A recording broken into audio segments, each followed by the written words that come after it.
Pemirsa, Mahkamah Agung sedang bersih-bersih hakim nakal, salah satunya dengan melakukan mutasi besar-besaran. Di sisi lain, sejumlah pihak meminta kewenangan pengawasan hakim yang dimiliki Komisi Yudisial atau KY diperluas. Mengapa ide ini ada yang menentang?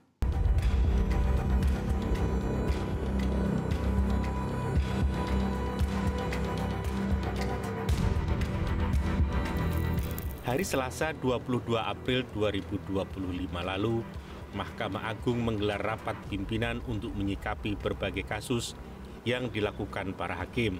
Rapat memutuskan untuk melakukan mutasi terhadap 199 hakim dan pimpinan pengadilan negeri di seluruh Indonesia. Ketua MA Sunarto menyatakan, mutasi ini bertujuan untuk penyegaran agar para hakim dan aparatur pengadilan memiliki semangat baru dalam menjalankan tugas. Mutasi ini juga dimaksudkan untuk mencegah praktek pelayanan yang bersifat transaksional di lingkungan peradilan. Langkah ini diambil sebagai respon terhadap terbongkarnya kasus suap dan gratifikasi yang melibatkan hakim di Jakarta dan Surabaya. Memang kepercayaan publik terhadap institusi peradilan kini ada di titik nadir. Rentetan terkuaknya kasus suap pengaturan vonis perkara yang melibatkan para hakim kembali terungkap. Belum tuntas kasus 4 hakim yang terlibat vonis lepas perkara korupsi JPO, muncul temuan uang senilai 5,5 miliar rupiah yang tersimpan di rumah pribadi tersangka hakim Ali Muhtarom saat penyidik kejaksaan menggeledahnya di Jepara, Jawa Tengah, 13 April lalu. Penempatan hakim yang berintegritas diharapkan dapat memutus praktek jual beli keadilan.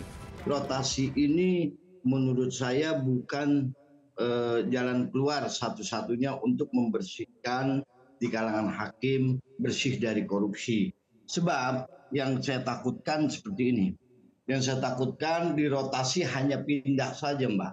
Hanya pindah korupsi dari A ke wilayah B. Karena memang yang paling banyak di rotasi ini di wilayah Jakarta dan Surabaya. Nah, saya berharap bahwa rotasi yang dilakukan oleh Mahkamah Agung ini harus tidak melihat semata-mata posisi jabatannya atau apa, karena harus dilihat integritas dan mental dari hakim. Ini yang perlu diperbaiki, mental hakim dan pengawasan hakim itu sendiri. Mantan Hakim Asep Iwan Iriawan menilai apa yang dilakukan MA ini merupakan bentuk promosi dan degradasi para hakim. Asep percaya apa yang dilakukan MA kali ini sudah benar. Ia juga minta publik memberi masukan ke MA jika ada hakim promosi yang bermasalah. Makanya judulnya promosi, mutasi, degradasi. Ya, promosi hakim-hakim daerah ya yang tidak ada kaitannya, silakan cek. Saya tahu persis hakim-hakim ini hakim-hakim dari daerah yang sudah di cross check ya. Jadi banyak hakim-hakim yang tidak ada relasi, tidak ada akses. Nah, mereka tidak dikenal, tapi nama ini dimunculkan. Mahkamah Agung minta ke seluruh lapisan ke publik masukan siapa hakim. Gampang, cari hakim bersih, tanya jaksa, tanya penegak hukum lain. Nama itu diuji ya, di cross check ya. Muncullah nama ya yang untuk ke Jakarta kurang lebih 70. Itu mereka promosi, artinya untuk diuji nanti menghadapi perkara besar yang tidak akan dapat tekanan dari manapun ya. Satu.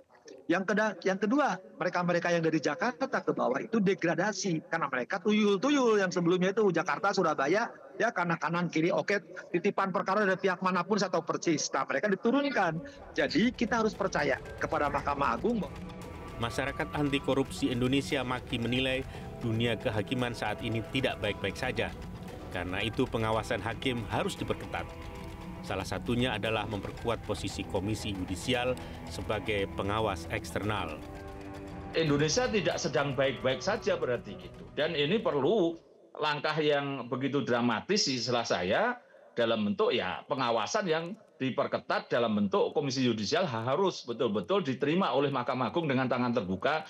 Biarkanlah pengawasan oleh pihak lain dan tidak perlu ada badan pengawas di Mahkamah Agung. Karena ini sudah sedang tidak baik-baik saja. Namun mantan Hakim Asep Iwan Iriawan justru menolak tegas. Alih-alih memperkuat KJ, Asep justru menilai KJ tidak ada gunanya dan harus dibubarkan. Kalau saya enggak, ya sekali lagi berbeda. KY itu adalah perilaku, ini masalah teknis. Yang sering ketangkap itu justru karena hakim mau terima duit dari pihak manapun itu pengacara. Malah saya termasuk KY itu bubarkan aja, nggak jelas fungsinya. Justru biang kerok dari semua ini adalah KY. Saya katakan berkali-kali. KY itu selalu meluluskan hakim-hakim agung yang bermasalah. Contohnya hakim toilet. Kirim ke DPR, diloloskan, itu bermasalah beberapa. Malah KY juga ikutan kelompok-kelompok ikatan emosional. Asep lebih menyoroti pihak eksternal MA, yakni para pengacara dan pihak berperkara yang suka mengiming-imingi hakim dengan sejumlah uang dan fasilitas. Menurut Asep, merekalah yang harus dibersihkan. Itu sekarang masalahnya, ketika hakim berbenah, ini yang perlu dibenahin. Pihak luar, pengacara, pengusaha, dan pihak-pihak lain yang suka intervensi, yang suka mengiming-imingi tahta harta, ya, dan seterusnya. Itu yang perlu dibenahi sekarang. Justru sekarang yang diperhatikan itu pihak-pihak lain yang suka tertib perkara. Baik duit dan sebagai contoh yang paling gampang yang lagi rame sekarang kan, pengacara yang tertangkap, ikatan emosionalnya, kealumniannya, dan bergerak sekarang mau membela. Padahal itu bangsat, maling gitu kan. Yang pasti, dunia kehakiman sedang tidak baik-baik saja. Kredibilitasnya sedang ada di titik terendah. Mutasi saja tampaknya belum menjadi obat mujarab untuk membenahi dunia kehakiman. Butuh upaya yang lebih mendasar agar MA dan dunia kehakiman dipercaya lagi. Jelajahi cara baru mendapatkan informasi. Download Metro TV Extend sekarang.